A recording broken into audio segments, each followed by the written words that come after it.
자, 2장 1절부터 10절까지 저희가 읽었습니다. 바로 앞에 이제 디도서 1장에서 바울은 이제 교회 안에서 헛된 말을 하며 속이는 자들을 향해서 그들의 거짓됨을 꾸짖고, 그리고 주님의 교회 그리고 성도들을 바른 믿음으로 세울 것을 권면하였습니다. 1장이 교회와 관련된 것이라면 2장은 이제 가정과 관련된 것이 많은 것을 보게 됩니다. 이제 2장에서는 가정 안에서 신자들이 어떻게 경건함을 유지할 것인지를 가르치는 말씀이 되겠습니다. 이 말씀은 이제 이 디도서의 2장에 나오는 말씀은 골로새서 3장 18절부터 4장 1절, 그리고 에베소서 5장 22절부터 6장 9절 말씀과도 비슷하지만 전혀 다릅니다. 오늘 본문에 보시면 순서가 있습니다. 2장 2절부터 시작 순서가 나오는데요. 늙은 남자, 그 다음에 늙은 여자, 젊은 여자, 그 다음에 젊은 남자, 이 종, 이런 식으로 해서 5단계, 5명의 클래스, 5명의 클래스의 사람들에게 이제 사도께서 권면하는 내용으로 나와 있습니다. 그런데 여러분 아시겠지만 에베소서 5장과 6장을 보시면 거기에는 남편들아, 아내들아, 자녀들아, 부모들아, 종들아, 상전들아, 이런 순서로 이제 되어 있죠. 골로새서 3장도 에베소서와 거의 대동소이합니다. 남편들아, 아내들아, 자녀들아, 종들아, 부모들아, 그리고 이제 종들아, 상전들아, 이런 순서로 되어 있습니다. 그래서 이제 여기 보면 이제 에베소서와 골로새서하고 이 디도서하고 내용이 조금 달라요. 그럼 여기 없는 게 뭘까요? 상전이 없습니다.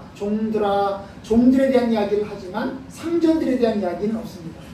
그리고 에베소서에는 이제 남편들, 아내들, 그리고 자녀들, 이제 부모들 이렇게 나와 있지만 여기에는 이제 부모 자녀가 없죠, 그죠? 부모 자녀가 없습니다. 그리고 남편들에게 하는 이야기도 이제 젊은 남자들에게라고 하는 말을 있긴 하지만 이 남편들에게 하는 이야기 같지 않은 것도 보게 됩니다. 이 젊은 여자들에게는 뭐라고 이야기를 하냐면 4절에 보시면 젊은 여자들을 교훈하되 그 남편과 자녀를 사랑하라, 이런 말이 나오거든요. 그죠? 남편과 자녀를 사랑하라, 이런 말이 나오는데 젊은 남자들에 대한 이야기를 하면서 6절, 7절, 8절 젊은 남자들에 대한 이야기를 하면서 아내를 사랑하는 얘기가 없죠. 그죠? 가정에서 아내를 사랑할 것에 관한 이야기가 이제 없습니다. 그러니까 결국 이제 이 디도서의 말씀을 보면 주로 이제 뭡니까? 지도자들에게 한 이야기라기보다는 조금 아랫사람들에게 한 얘기 같은 느낌이 들죠. 그죠? 아내들에게 강조하고 있고, 그리고 이제 종들에게 강조를 하고 있습니다. 상전들에게 하는 이야기가 없고, 그 다음에 이제 남편들에게 하는 이야기가 없죠. 그죠? 그래서 어떻게 보면, 이제 주로 이제 하층 계급, 소위 이제 두 종류의 사람이 있다, 클래스가 있다고 한다면 종이 상전에게 하는 얘기, 그 다음에 아내가 남편에게 하는 그런 모습은 나와 있지만 상전이 주인에게 하는, 이제 종들에게 하는 의무와 책임, 이런 것들은 이제 열거되어 있지 않습니다. 그래서 이제 우리 시대에 만약에 이런 내용만 보게 된다면 결국 유교와 다를 바가 없는 것 같은 느낌이 들어요. 유교는 주로 이제 아랫사람이 윗사람에게 하는 어떤 의무, 이런 것들을 많이 강조하잖아요. 권위주의도 그렇죠. 권위주의도 마찬가지입니다. 위에 있는 사람들이 할 얘기는, 의무는 별로 없고 아랫사람들이 해야 되는 의무가 좀 더 많은 것이 권위주의죠. 결국 이렇게 본다면 이게 이제 우리 시대에 만약에 이걸 그대로 가지고 와서, 우리 시대에 이걸 그대로 가지고 와서 우리의 교회들에게 이걸 가르친다면 우리의 교회는 어떻게 되겠어요? 권위주의식으로, 유교식으로 갈 가능성도 있습니다. 디도서는 그런 부분에서 조금 더 상층부의 의무와 관련된 이야기가 많지 않은 것이 조금 사실인 것 같습니다. 그래서 이제 어떤 이들은 이런 것들을 강조하는 것을 보면서 뭐라고 얘기하면 기독교라는 건 어떤 거냐? 기독교는 약자들의 의무만 강조하고 있는 그런 도덕이다. 그래서 이제 니체 같은 사람은 심지어 이 기독교라고 하는 것은 뭐냐? 노예 도덕이다. 노예들을 중심으로 해서 의무를 가르치고 도덕을 가르친다. 결국 윗사람들은 자기 할 일들을 이게 행사하지 않는 그런 모습으로 나타날 수밖에 없다. 이런 이야기가 되는 것입니다. 사실 그 당시에 이제 그 당시에 이 약자들이 굉장히 많이 고통을 당하고 있는 상황에서는 좀 더 강자들, 지도자들, 이 상전들에게 가르칠 내용이 조금 더 있었으면 좋겠는데 그런 부분이 좀 오늘 본문에 보면 부족한 것을 보게 됩니다. 여러분, 그래서 이제 이 말씀을 이제 오늘날 우리 교회에서 그대로 이걸 가르치게 되면 조금 오해의 소지가 있을 수 있습니다. 근데 여러분, 제가 이제 이 말씀을 통해서 말씀드릴 게 있습니다. 그 뭐냐 하면 두 가지인데요. 하나는 뭐냐 하면 디도서를 쓴 사람이 바울이죠. 그런데 에베소서와 골로새서를 쓴 사람도 바울입니다. 에베소서와 골로새서에는 뭘 얘기하죠? 상전들아 하는 이야기가 있습니다. 상전들이 해야 될 의무와 관련된 게 있습니다. 그죠? 남편들아 그러면서 아내를 사랑하라 그러면서 남편들이 해야 될 의무와 관련된 것이 있습니다. 여기는 나와 있지 않습니다. 디도서에 나와 있지 않지만 그런 걸로 본다면 여러분 성경이 이 골로새서, 에베소서와 함께 디도서와 함께 모두 다 성경 안에 들어간다는 이야기입니다. 다시 말하면 에베소서 5장과 골로새서 4장의 말씀도 굉장히 중요하다는 것입니다. 어떻게 보면 우리 시대에 좀 더 균형 있게 보려고 한다면 에베소서와 골로새서를 보는 게 낫겠죠. 왜냐하면 거기에는 남편의 아내 사랑, 아내의 남편 복종, 그 다음에 종들에게 상전에 대한 복종과 순종을, 그 다음에 상전들에게는 폭력의 금지와 배려를 이야기하고 있기 때문입니다.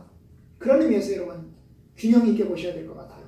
예를 들면 한 군데만 딱 잡아가지고 디도서의 말씀만 계속해서 이야기한다면 오해의 소지가 있을 수 있습니다.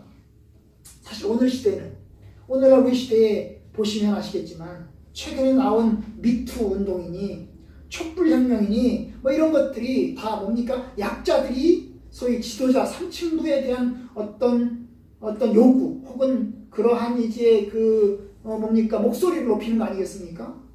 그래서 그것 때문에 이제 3층부에 있는 사람들이 또 순환을 당하고 괴로움을 당하지 않습니까? 그렇죠. 뭐 상당히 놀라운 일이죠, 그죠?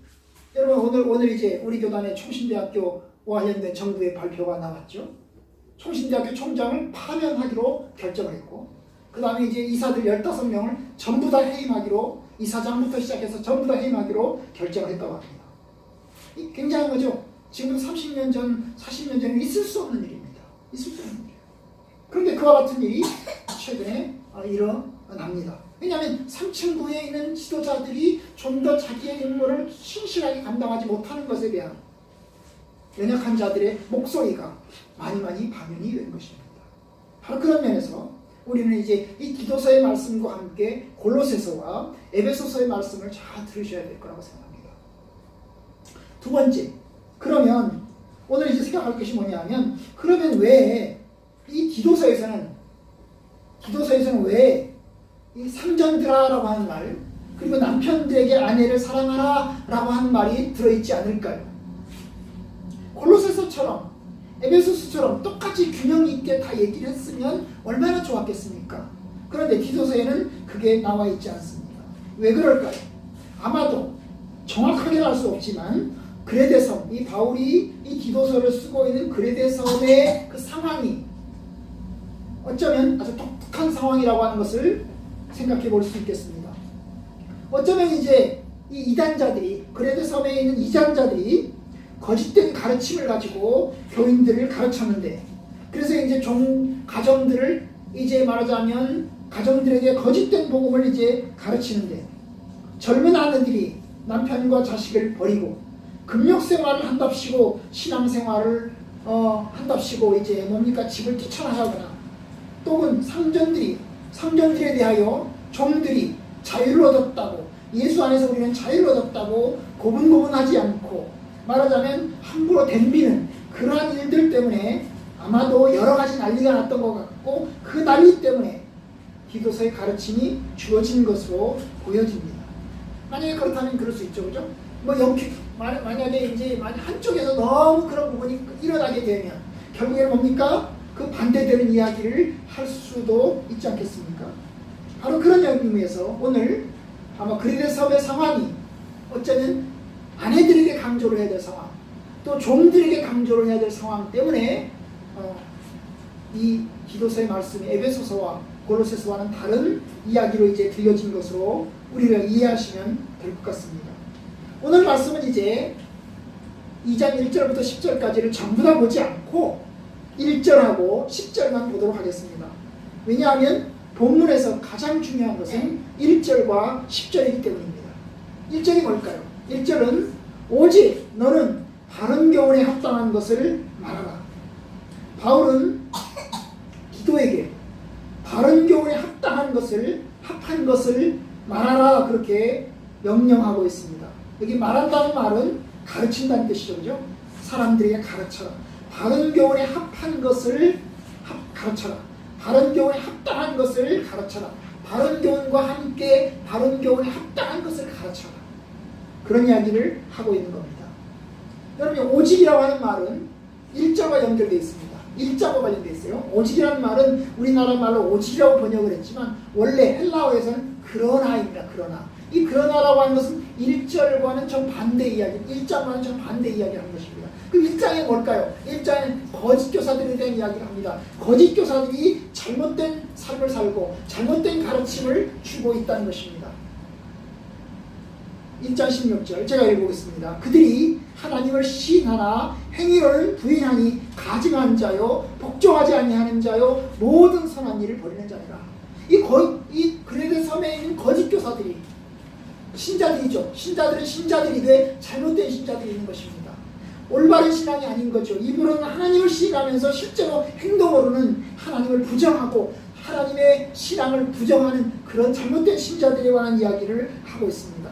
바로 그런 이야기를 하면서 그런데 너는 그런 신자들이 있지만 그런 교사들이 많이 있지만 너는 거짓된 교사와 다른 진실된 올바른 교리를 가르치는 그런 교사가 되어야 한다.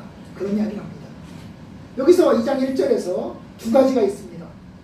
바른 교훈이 있고요. 그 다음에 바른 교훈에 합당한 것이 있습니다. 바른 교훈이란 뭘까요? 올바른 교리죠. 교리에 관련된 것입니다. 올바른 교리를 가르쳐라. 신앙의 가르침, 올바른 신앙에 대한 가르침을 가르쳐라. 성부 하나님, 성자 하나님, 그리고 성령 하나님, 인간의 죄인됨, 하나님의 살아계심, 그리고 예수님께서 우리의 구세주가 되시고 구원자가 되시는 것, 예수 그리스도를 통해서 구원함을 얻는 도리에 관한 것, 우리가 예수를 통해서 주님의 교회 안에 속해서 주님의 뜻을 배우는 것, 그리고 이제 장차 오실 예수 그리스도를 기다리는 것, 이 모든 것이 올바른 교리에 관한 것이겠죠. 그러면 바른 교훈에 합당한 것이 뭘까요? 바른 교훈에 합당한 것이라고 하는 것은 생활에 관한 것입니다. 바른 교리와 함께 그 바른 교리에 적합한 올바른 생활을 가르쳐야 된다. 올바른 생활을 가르쳐야 된다. 올바른 생활을 가르쳐야 된다. 교리가 잘못되면 생활도 잘못됩니다. 생각이 잘못되면, 믿음이 잘못되면 생활 방식도 잘못될 수 있습니다. 믿음이 올바라야 생활도 올바를 수가 있습니다. 그 당시에 퍼져있는 믿음 가운데 하나가 뭘까요? 이원론입니다. 이원론이라는 게 뭡니까? 영혼은 거룩하고 육신은 더럽다는 겁니다. 이게 이원론이죠. 헬라 철학에서 나온 것입니다. 헬라 철학에서 나온 그 이원론이 기독교 안으로 들어와서 성경과 짬뽕되어서 당시 사람들에게 가르쳐졌습니다. 육신은 더럽다. 그리고 영혼은 거룩하다. 그 말은 뭐예요? 우리 영혼만 잘 지키면 된다. 우리 육신은 아무렇게나 살아도 된다. 그 아닙니까? 이러한 이원론이 일상생활에 들어오면 어떻게 될까요? 여러분, 교회 가서 예배 드리면서 아주 거룩하게 예배 드릴 겁니다. 그럼 가정에는 어떻게 할까요? 가정에서는 부인을 두들겨 패고 온갖 나쁜 짓을 할 겁니다. 교회 와서는 신실한 장로로 섬길 것입니다. 다른 사람에게 모범되게. 그럼 일상생활 돌아가면 어떻게 할까요? 일상생활 돌아가면 그 일상생활 속에서 아랫사람들을 괴롭히고 그리고 거짓말도 많이 하는 그런 모습을 보이게 될 것입니다. 이게 이제 잘못된 신앙인 거죠. 이원론인 것입니다. 우리는 예수 안에서 자유다. 이게 신앙 고백이죠. 우리는 예수 그리스도를 믿으면서 자유를 얻는다. 예수를 믿으면 우리는 구원받는다. 우리는 예수 안에서 우리의 죄가 모든 죄가 다 용서받는다. 여러분, 그게 잘못되면 어디까지 갈까요? 그게 어디까지 갈까요? 그러니 예수 믿으니까 아무렇게 살아야 되는 겁니다. 우리가 예수 안에서 다 자유니까 율법을 지킬 필요 없고 하나님의 말씀대로 살 필요도 없을 것입니다. 그러니까 여러분 이게 바른 교훈과 바른 교훈이 합당한 것이 서로 연결되어 있습니다. 교리가 분명치 않으면 생활도 분명치 않습니다. 교리는 올바른 생활을 살아갈 수 있는 아주 기초석이 되는 것입니다. 우리 목회자들은 성도들에게 올바른 믿음을 가르쳐야 되고 올바른 생활을 가르쳐야 됩니다. 올바른 믿음을 가르쳤지만 올바른 생활을 가르치지 않은 것도 문제인 것입니다.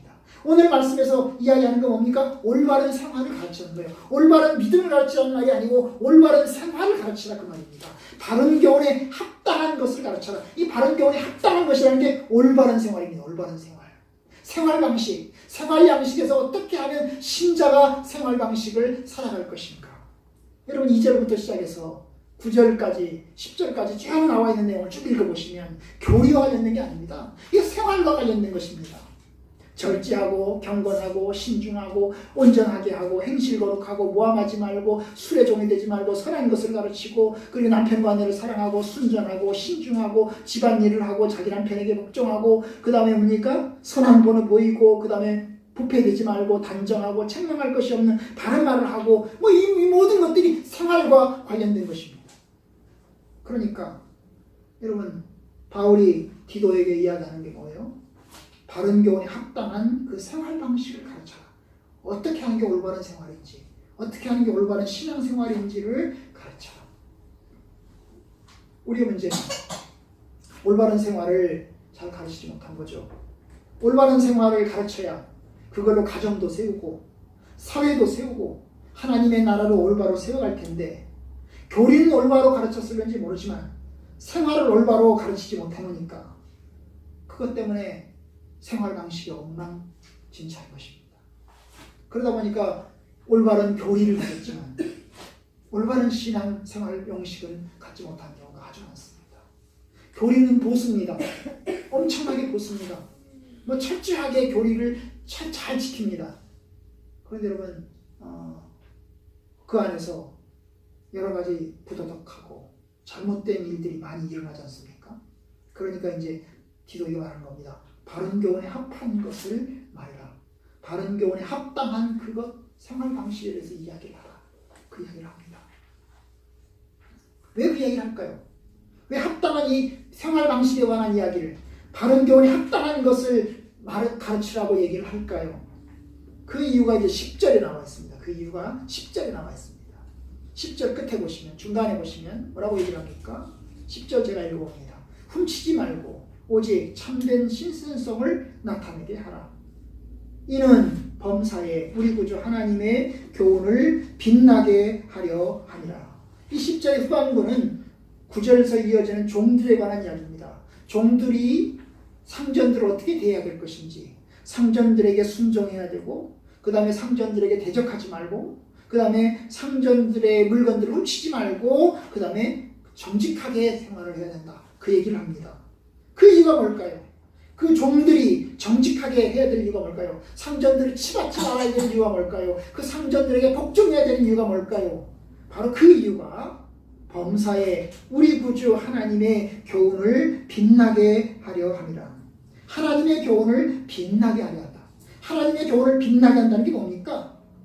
여러분 아시는 것처럼 빛의 사명을 감당하는 겁니다. 하나님께 영광이 되는 것을 말합니다. 신자가 신자답게 살아야 빛의 사명을 감당하게 되고 결국 하나님께 영광을 돌리게 되는 것입니다.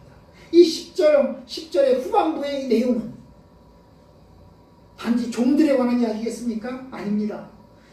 늙은 여자에게도 적용할 수 있고 늙은 남자에게도 적용할 수 있고 젊은 여자에게도 적용할 수 있고 젊은 남자에게도 적용할 수 있고 종들에게도 다 적용할 수 있습니다.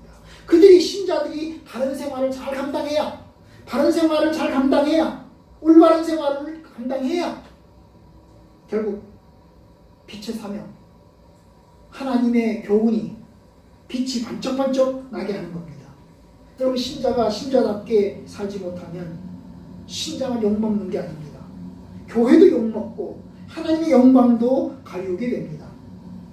하나님의 교훈이 빛나는 게 아니라 하나님의 교훈이 녹취를 하게 되는 것입니다. 지역사회에서 목회자가 혹은 장로가 성도가 집사들이 존경받지 못하면 결국 복음을 가리우게 되고 하나님의 영광을 받게 되겠죠. 바로 그 얘기하는 것입니다. 올바른 신앙생활을 가르쳐라. 그래야 결국 그들의 올바른 신앙생활을 통해서 복음에 합당하게 생활하는 그것을 통해서 결국 하나님의 교훈이 빛이 번쩍번쩍 나게 될 것이다. 하나님께서 원하시는 게 뭡니까? 하나님께서 우리 신자들을 구원하시는 목적이 무엇입니까? 그냥 예수 믿고 천국 가라고요? 물론 그것도 들어있습니다. 그러나 그게 다 아닙니다. 하나님이 원하시는 게 뭘까요? 하나님이 원하시는 것 12절 14절에 나와 있습니다. 봅시다. 12절 봅시다. 우리를 양육하시되 경건하지 않은 것과 이 세상 정욕을 다 버리고 신중함과 의로움과 경건함으로 이 세상을 살고. 하나님이 우리에게 원하시는 것이 12절에 있습니다. 경건하지 않은 것, 이 세상 정욕을 다 버려라. 그리고 신중하고 의롭고 경건함으로 너희 이 세상을 살아가라. 이것이 하나님께서 우리에게 원하시는 겁니다. 14절에도 그 이야기를 합니다. 14절에 보면 그가 우리를 대신하여 자신을 주심은 모든 불법에서 우리를 속량하시고 우리를 깨끗하게 하사 선한 일을 열심히 하는 자기 백성이 되게 하려 하십니다. 우리를 구원하신 목적, 하나님이 우리를 살리신 목적, 예수님이 십자가에 못 박혀 죽으신 목적, 하나님께서 독생자이신 예수 그리스도를 이 땅에 보내서 십자가에 죽게 하시고 우리를 구원하시는 그 목적이 무엇입니까? 우리를 깨끗하게 하사 뭐요? 선한 일을 열심히 하는 자기 백성이 되게 하려 합니다. 선한 일을 열심히 하는 자기 백성이 되게 하려 하십니다. 그렇습니다. 하나님은 우리 성도들이 거짓말하지 않고 정직하고 신실하고 거룩하고 술에 찌들지 않고 단정하고 책망할 것이 없고 흠없이 살기를 원하십니다. 주님이 원하십니다. 주님이 자기 신자들에게 자녀들, 하나님의 자녀들에게 너희는 거룩한 백성이 되라. 내가 거룩하니 너희도 거룩하라. 아버지 온전하신 것 같이 너희도 온전하라. 그렇게 이야기를 하십니다. 우리를 구원하시는 목적은 이 거룩한 생활을 통해서 하나님의 교훈을 빛나게 하고 결국 하나님께 영광을 돌리는 것입니다. 그렇기 때문에 우리 역시 우리 신자들 그렇게 살아야 되겠습니다. 주님이 원하시는 것이 바른 생활입니다. 바른 교리와 함께 바른 생활입니다. 바른 교리가 사도신경에 관한 것이다. 바른 생활은 십계명에 관한 것이겠죠. 세상 사람들이 이야기를 합니다. 세상 사람들이 신자들을 향해서 너희 예수쟁이들은 그렇게 살면 안 되지. 그런 이야기를 가끔씩 합니다. 아니 신자가 왜 저래? 예수 믿는 사람이 왜 저래? 그런 이야기를 합니다. 여러분 세상 사람들도 하나님의 교훈을 어느 정도는 알고 있습니다. 그들이 십계명은 알고 있는 것입니다. 주기도문도 알고 있습니다. 이것이 신자들의 계명이라는 것 알고 있습니다. 그래서 이 얘기를 합니다. 여러분 예수 안 믿는 사람들이 아는 노래 찬송가가 있습니다. 뭡니까? 사랑은 오래 참고입니다. 사랑은 언제나 오래 참고. 이거 예수 안 믿는 사람도 다 아는 노래입니다. 결국 기독교가 사랑이고 기독교가 하나님의 계명을 지켜야 된다는 것 예수 안 믿는 사람들 알고 있습니다. 그래서 예수 안 믿는 사람들이 이야기를 하는 겁니다. 예수 믿는 사람들이 그렇게 살지 못하면 신자가 왜 저래? 신자는 그렇게 살면 안 되지. 그런 이야기를 하죠. 그러니까 여러분 우리가 하나님의 교훈을 빛나게 하려면 우리 구주 하나님의 교훈을 세상 사람들에게 빛이 나게 하려면 우리는 바른 교육뿐 아니라 바른 생활을 해야 합니다. 바른 교훈에 합당한 것을 생각하고 또 그 합당한 것을 살아내도록 힘써야 합니다. 마지막 우리 지도자들이 뭘 가르쳐야 됩니까? 올바른 교리를 가르쳐야 되고 올바른 교리에 합당한 것을 가르쳐야 됩니다. 자기 자신도 올바른 교리와 올바른 생활을 감당하면서 그러한 책임이 있죠. 그리고 동시에 가르침을 통해서 설교를 통해서 올바른 교리와 올바른 가르침을 생활해야 합니다. 그래야 본이 되는 것입니다. 바울은 그것을 이야기합니다. 7절에 보시면 이야기합니다. 6절에 보시면 너는 이와 같이 젊은 남자들을 신중하도록 권면하되 범사에 네 자신이 선한 일에 본을 보여라. 네 자신이 선한 일에 본을 보여라. 그렇게 이야기를 합니다. 그러니까 우리 신자들은 특별히 지도자들은 성도들 앞에서 선한 일에 본을 보이면서 또한 선한 일을 가르쳐야 되는 것입니다. 지도자는 가르치는 일에 최선을 다해야 하고 동시에 그 가르친 것을 몸으로 살아내는 일도 최선을 다해야 합니다. 성도들은 가르침을 받은 대로 또 살아내도록 힘써서 노력해야 됩니다. 이 모든 것이 합력해서 하나님의 교훈이 빛이 납니다. 부디 저와 여러분들이 하나님의 교훈이 빛이 나기를 원합니다. 우리의 삶을 통해서 우리의 가르침을 통해서 하나님의 교훈이 빛이 나기를 원합니다. 우리 성악교회가 빛이 나는 그런 교회가 됐으면 참 좋겠습니다. 그렇게 되도록 함께 노력하고 또 그렇게 살고 그렇게 가르치도록 힘쓰시기를 저와 여러분들이 힘쓰시기를 주님의 이름으로 축원합니다.